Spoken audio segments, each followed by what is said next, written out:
Bonjour à tous, avant de démarrer cette vidéo, j'aimerais vous faire une petite prévention. Cette vidéo n'a pas été créée pour critiquer, mais pour faire une analyse de mon propre travail. Il faut savoir que je peux travailler sur mes speeddraws, ou dessins rapides en français, car j'en ai le temps et l'envie. Je ne blâme absolument pas ceux qui ne peuvent pas le faire. De plus, si un jour je n'ai plus les moyens de travailler sur mes speeddraws, je n'en sortirai plus toutes les semaines, mais ça, j'y reviendrai un peu plus tard. Bonjour à tous, nous voici pour un nouveau format de vidéo. Pour ceux qui ne le savent pas, je suis sur Twitch, une plateforme de live où je dessine 2 heures par jour, de 18h à 20h, et je garde par la suite mes vidéos Twitch pour en faire des speeddraws sur YouTube. Et je vais vous expliquer comment et pourquoi je fais mes speeddraws. Je lance donc Shotcut, un logiciel de montage gratuit pour tous ceux qui n'ont pas d'argent ou tous ceux qui sont radins un peu comme moi, voilà. Petite blagounette. Pour vous montrer mon travail, j'ai décidé de prendre mes dessins sur Luma. J'en ai 6 au total à travailler, mais pour vous montrer les cuts que je fais sur une vidéo, je vais prendre mon deuxième dessin. La piste d'en bas pour la vidéo est la piste où nous allons pouvoir démarrer notre travail. Je commence par sélectionner la piste et j'augmente sa vitesse de 30 pour obtenir une vidéo de 4 minutes au lieu d'une vidéo de 2 heures. Puis je me lance dans le coupage de séquences, où je refais mes traits, où je ne dessine pas car je réponds à mes viewers, etc. Comme vous pouvez le constater, je fais mes cuts en démarrant par la fin de ma vidéo. C'est en réalité pour avoir le visuel de mes derniers traits sur mon dessin, et avoir plus de facilité à faire rapidement des cuts.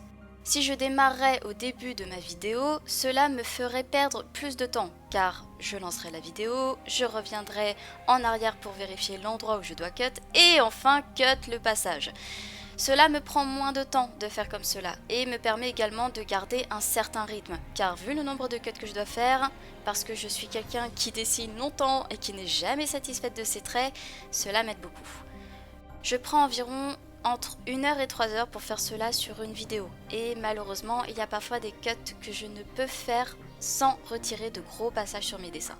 Lorsque j'ai finalisé les cuts de ma vidéo, nous pouvons observer que la vidéo fait beaucoup moins de 4 minutes. En effet, j'ai retiré presque 3 minutes de passage inutile au visionnage. Je fais donc une exportation de ma vidéo finalisée et je l'enregistre à l'endroit même où j'ai terminé mon premier montage du dessin sur Luma. Je fais ensuite ce travail sur mes autres vidéos sur ce même dessin, mais rien n'est encore terminé. Après avoir fini tous les montages sur chacun des dessins sur Luma, je reprends Shotcut, je pose toutes les vidéos à gauche ainsi que l'image de présentation et le dessin finalisé sur Luma. Sur ma piste en bas, je mets à la suite l'image de présentation que je diminue à 2 secondes, puis toutes mes vidéos que j'ai montées auparavant, les unes après les autres. Et je termine enfin avec le dessin finalisé. Je vérifie les endroits de la piste où je dois supprimer les zones vides, puis j'étire les images de début et de fin pour avoir un fondu entre les images et le speeddraw.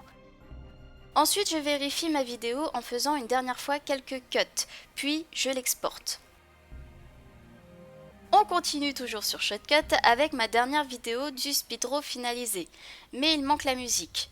J'ajoute alors une piste audio en dessous de la vidéo du speeddraw pour mettre en fond une musique des Noces funèbres de Tim Burton. Je vous conseille d'ailleurs grandement ce film qui est très très bien. Je cut une petite partie de la vidéo musicale au tout début pour avoir la musique qui démarre au moment où mon speeddraw se lance. Puis je cut les morceaux que je veux retirer. J'étire le haut d'un passage de fin de musique pour avoir un effet de musique qui baisse au fur et à mesure, même si j'avoue que ça c'est pas une très grande réussite je trouve, mais j'ai encore des choses à apprendre. Par la suite, si je vois que j'ai plus de vidéos speeddraw que de vidéos musicales, j'augmente encore très légèrement la vitesse du speeddraw, ici de 1,04, pour que la musique s'arrête à la fin du speeddraw.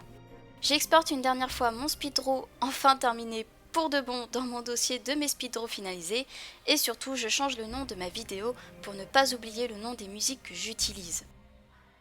Maintenant que je vous ai montré comment je monte mes speeddraws, je vais vous expliquer pourquoi.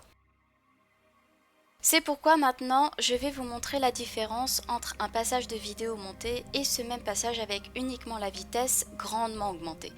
Donc nous avons à gauche la vidéo sur mon troisième dessin de Luma avec tous les cuts faits et une vitesse augmentée de 30. À droite, la même vidéo mais sans aucun cut et une vitesse augmentée de 100, ce qui est quand même presque 3 fois plus. Vous pouvez constater qu'il y a beaucoup de moments où j'arrête de dessiner et les moments où je dessine, je trouve que l'on voit que très peu le détail du dessin et ça me gêne beaucoup. Faire ce travail sur mes speeddraws me permet d'avoir un speeddraw bien plus fluide et où l'on voit bien tout mon dessin et son évolution. C'est ce que je recherche personnellement d'un speeddraw, surtout venant d'une personne comme moi qui prend son temps pour dessiner. Pour le moment, j'ai le temps de faire ce travail, donc je le fais. Seulement, si un jour je n'ai plus le temps ou que mes speeddraws sont sortis et que je ne fais pas assez de dessins sur Twitch, je mettrai forcément mes speeddraws quand je le pourrai. Je ne pourrai plus mettre une vidéo par semaine, mais uniquement après le montage d'un dessin terminé. Après, je vous rassure, comme vous pouvez voir dans mon dossier, je suis en avance sur mon travail. Les speeddraws chiffrés sont ceux que j'ai déjà mis en ligne et les autres sont ceux que j'ai terminés et en attente d'être mis en ligne. J'ai donc à peu près 2 mois d'avance. Et maintenant, pour conclure cette vidéo, je vais déjà répondre à ma propre question que j'ai mis au titre de ma vidéo. Dois-je travailler mes speeddraws? En ce qui me concerne, oui, sans aucun doute, car je ne suis pas une dessinatrice au trait sûr et surtout j'aime prendre mon temps lorsque je dessine. Et donc mes vidéos risquent d'être vraiment pas terribles si je ne les monte pas. Par ailleurs, j'aimerais vous demander une petite chose. Sur mes speeddraws ainsi que mes vidéos Twitch, vous pourrez voir la totalité de mon logiciel de dessin. Ses brushes, sa couleur, ses calques en plus du dessin. Je réfléchis beaucoup à changer ou non ce format. Sur Twitch, lorsque j'aurai mon overlay, il y aura des endroits du logiciel que l'on ne verra plus. Donc la question ne se pose pas. Mais pour mes speeddraws sur YouTube, je ne sais pas si je garde ce format où l'on voit tout ou non. Dans un sens, ce format permet aux personnes de voir ce que j'utilise sur le logiciel, même en rapide. Et dans un autre sens, je me demande si ce qui n'intéresse pas plus les viewers, c'est juste le dessin et rien d'autre. Du coup, j'aimerais avoir votre avis sur ce sujet.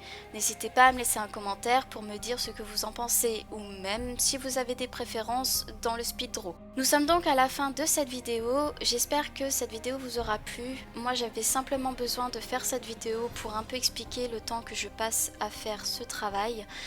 Bien évidemment, comme je le précise au tout début de ma vidéo, c'est absolument pas une critique sur ce que les personnes font en speeddraw, absolument pas. C'est vraiment une analyse de mon propre travail. Sur ce, je vous souhaite à tous une très bonne journée, un très bon week-end, pour ceux qui sont en week-end bien évidemment et qui ne travaillent pas. Et sinon, pour ceux qui travaillent le week-end, je vous souhaite bon courage, je vous fais de gros bisous et je vous dis du coup à demain pour le prochain speeddraw qui sera, vous l'avez deviné, celui de Loma. Bisous tout le monde!